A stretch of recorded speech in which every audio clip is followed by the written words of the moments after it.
En un pasaje del famoso Pinocho, este es seducido para que se una a una caravana de niños, cuyo destino es la famosa ciudad de los juguetes.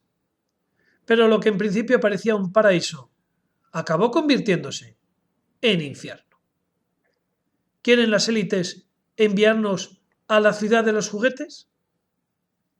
Esto es la llave. Puede ser un cuento, una coincidencia o simplemente la confesión de un masón que escribió uno de los cuentos más conocidos y con más mensajes ocultos de la literatura infantil. Lo cierto es que la obsesión de las oligarquías por ponernos las cosas fáciles está llegando al dinero. Y es que transferencias electrónicas, tarjetas de crédito, de débito, prepago, monedero electrónico y ahora extendiéndose como la pólvora, los pagos a través del móvil, indican que el fin del dinero en efectivo se acerca. Y si os digo que el dinero efectivo va a desaparecer en menos de una década, puede que simplemente no os lo creáis. Y para ello pensaréis que el dinero lleva con nosotros siglos y es lógico que cueste trabajo pensar que después de tantos años desaparezca. Pero, ¿qué pensaríais si os dijera que el dinero ya desapareció hace 45 años? Afirmar que vamos a sustituir el dinero físico por dinero virtual es tan impensable para nosotros como lo sería hace apenas unas décadas afirmar que el patrón oro iba a desaparecer. Y eso no es que pueda pasar, es que esto ya pasó. Durante varios siglos, el dinero estaba respaldado por un patrón, el patrón oro. Esto significaba que lo que tenías en las manos, más que un billete, era el recibo de una cantidad de oro equivalente, custodiado en el Banco Central.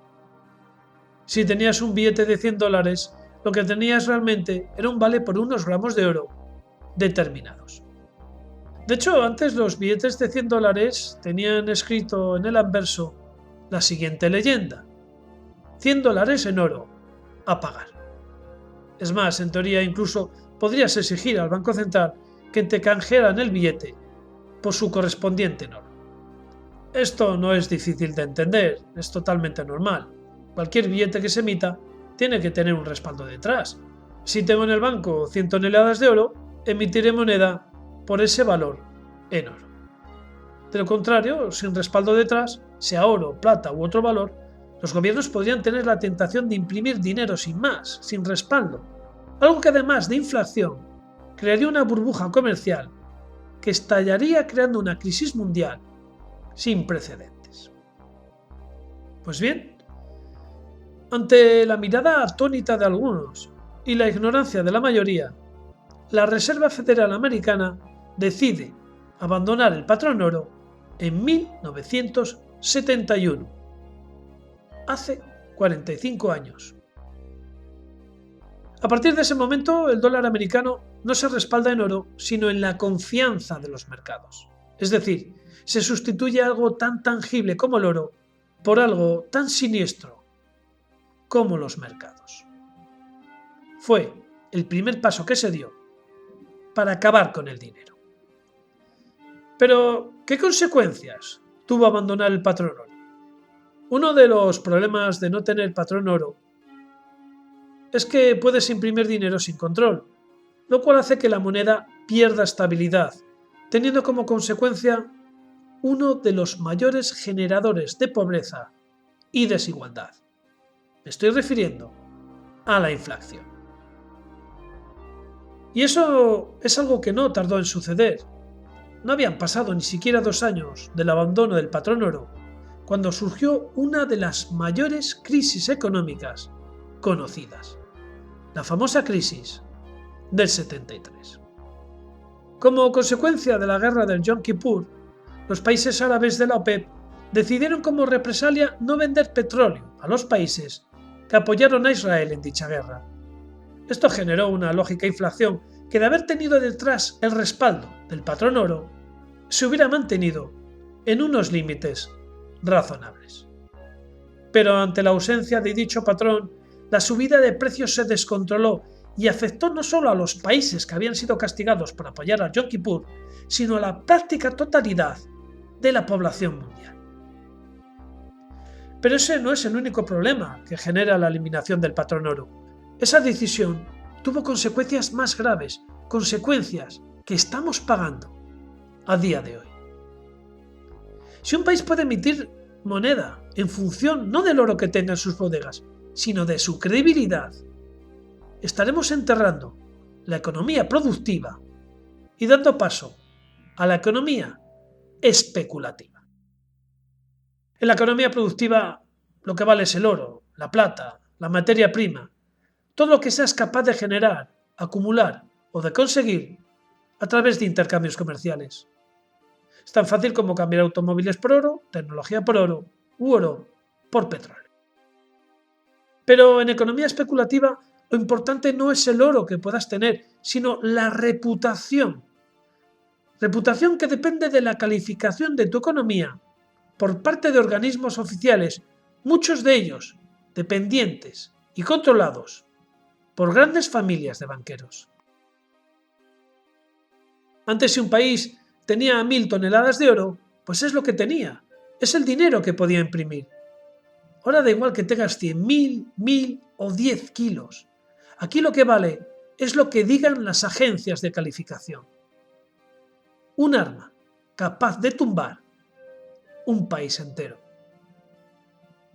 Si antes, para que un país cayera en desgracia, tendría que ver mermadas sus reservas de oro, ahora basta con correr un rumor interesado o atacar una moneda para que dicho país colapse. La caída del patrón oro ha traído esta crisis de deuda interminable, crisis que es aprovechada por oligarquías, especuladores, banqueros y potencias mundiales. Crisis que está esquilmando los recursos de terceros sin mover un solo dedo. Para evitar este tipo de problemas se supone que se creó un organismo en la Segunda Guerra Mundial que tenía como misión controlar los fondos de reserva. Un Fondo Monetario Internacional que es más conocido como FMI. Pero curiosamente el FMI, organismo encargado de dar estabilidad a los mercados, fue el primero que apostó por la eliminación del patrón oro. Algo, por cierto, que le ha dado un poder extraordinario, y es que una mala calificación o un informe negativo del FMI puede hundir los bonos de un país en minutos.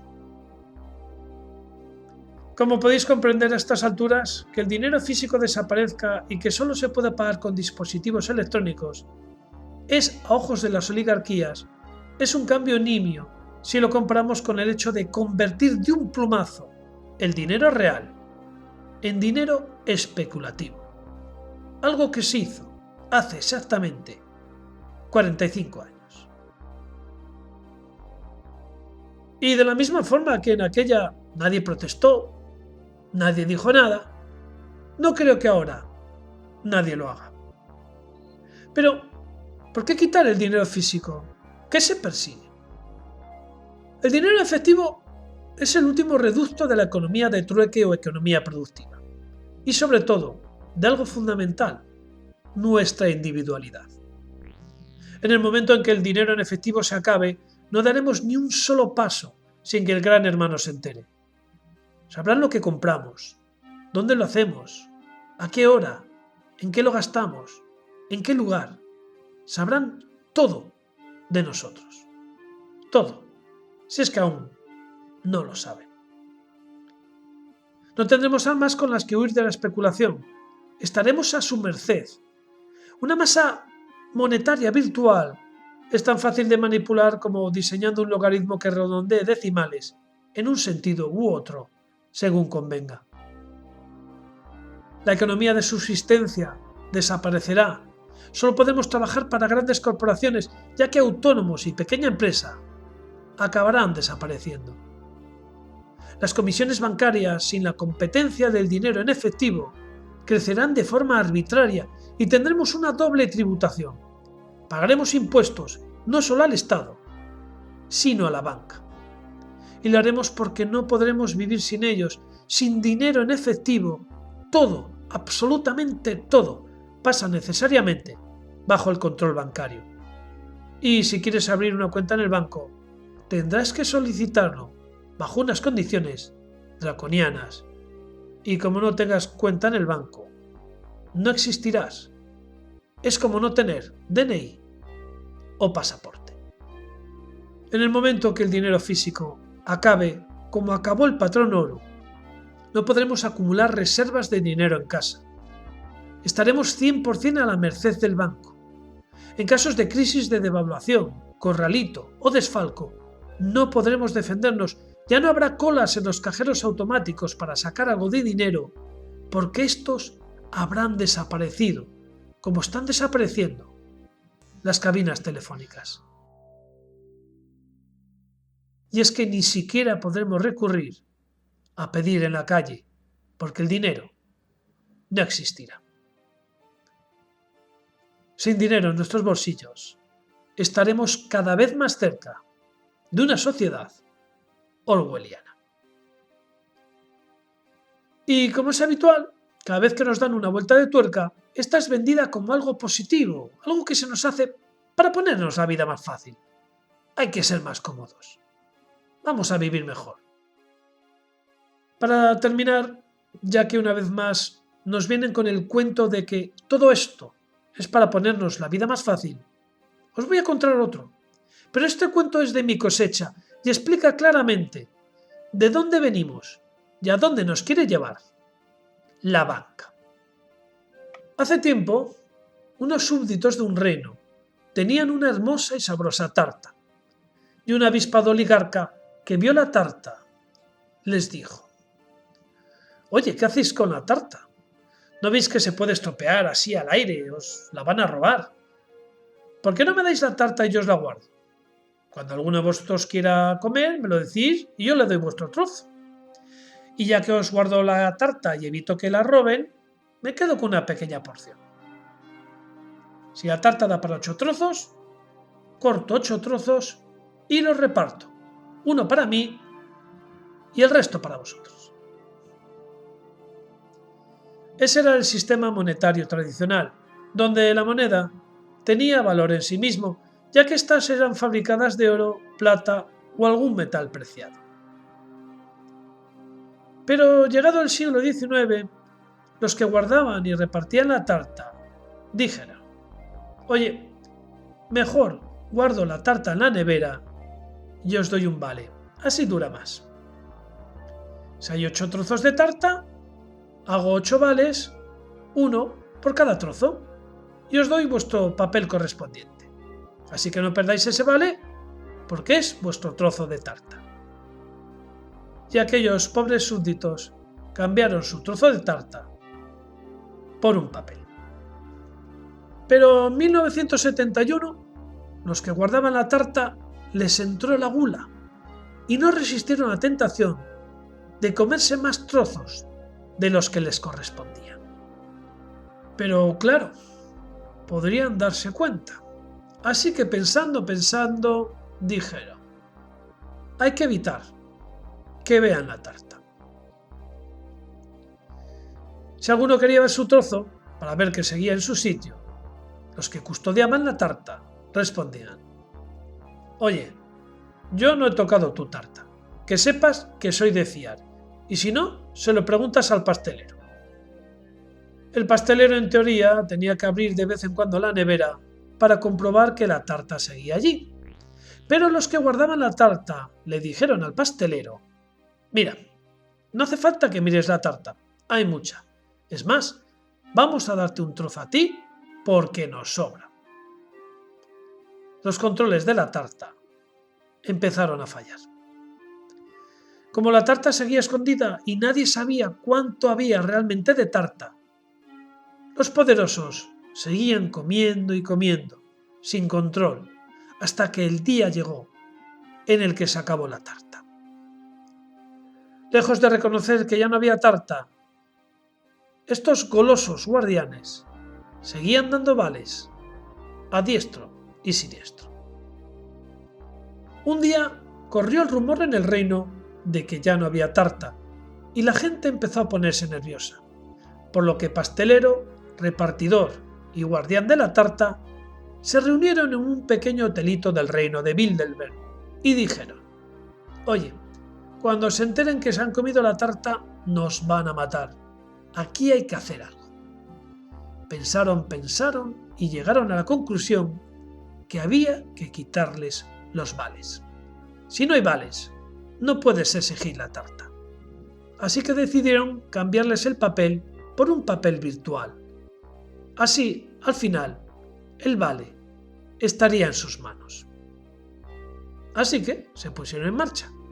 Reunieron a los propietarios de los vales y les dijeron: «Mira, el vale que tienes en tu mano te lo pueden robar, se puede estropear, se puede perder. ¿Por qué no dejas que te guarde yo el papel? Yo lo guardo y a cambio te doy un número, y con ese número puedes recuperar el vale con el que puedes recuperar tu tarta». Los incautos propietarios de la tarta, ante la comodidad de no tener que llevar el vale a todas partes, se lo entregaron. Al final, cuando quisieron darse cuenta, se quedaron sin tarta y sin vale. Y colorín colorado, una vez más, nos la han colado. Bromas aparte, hay que ser conscientes del grado de manipulación al que nos someten.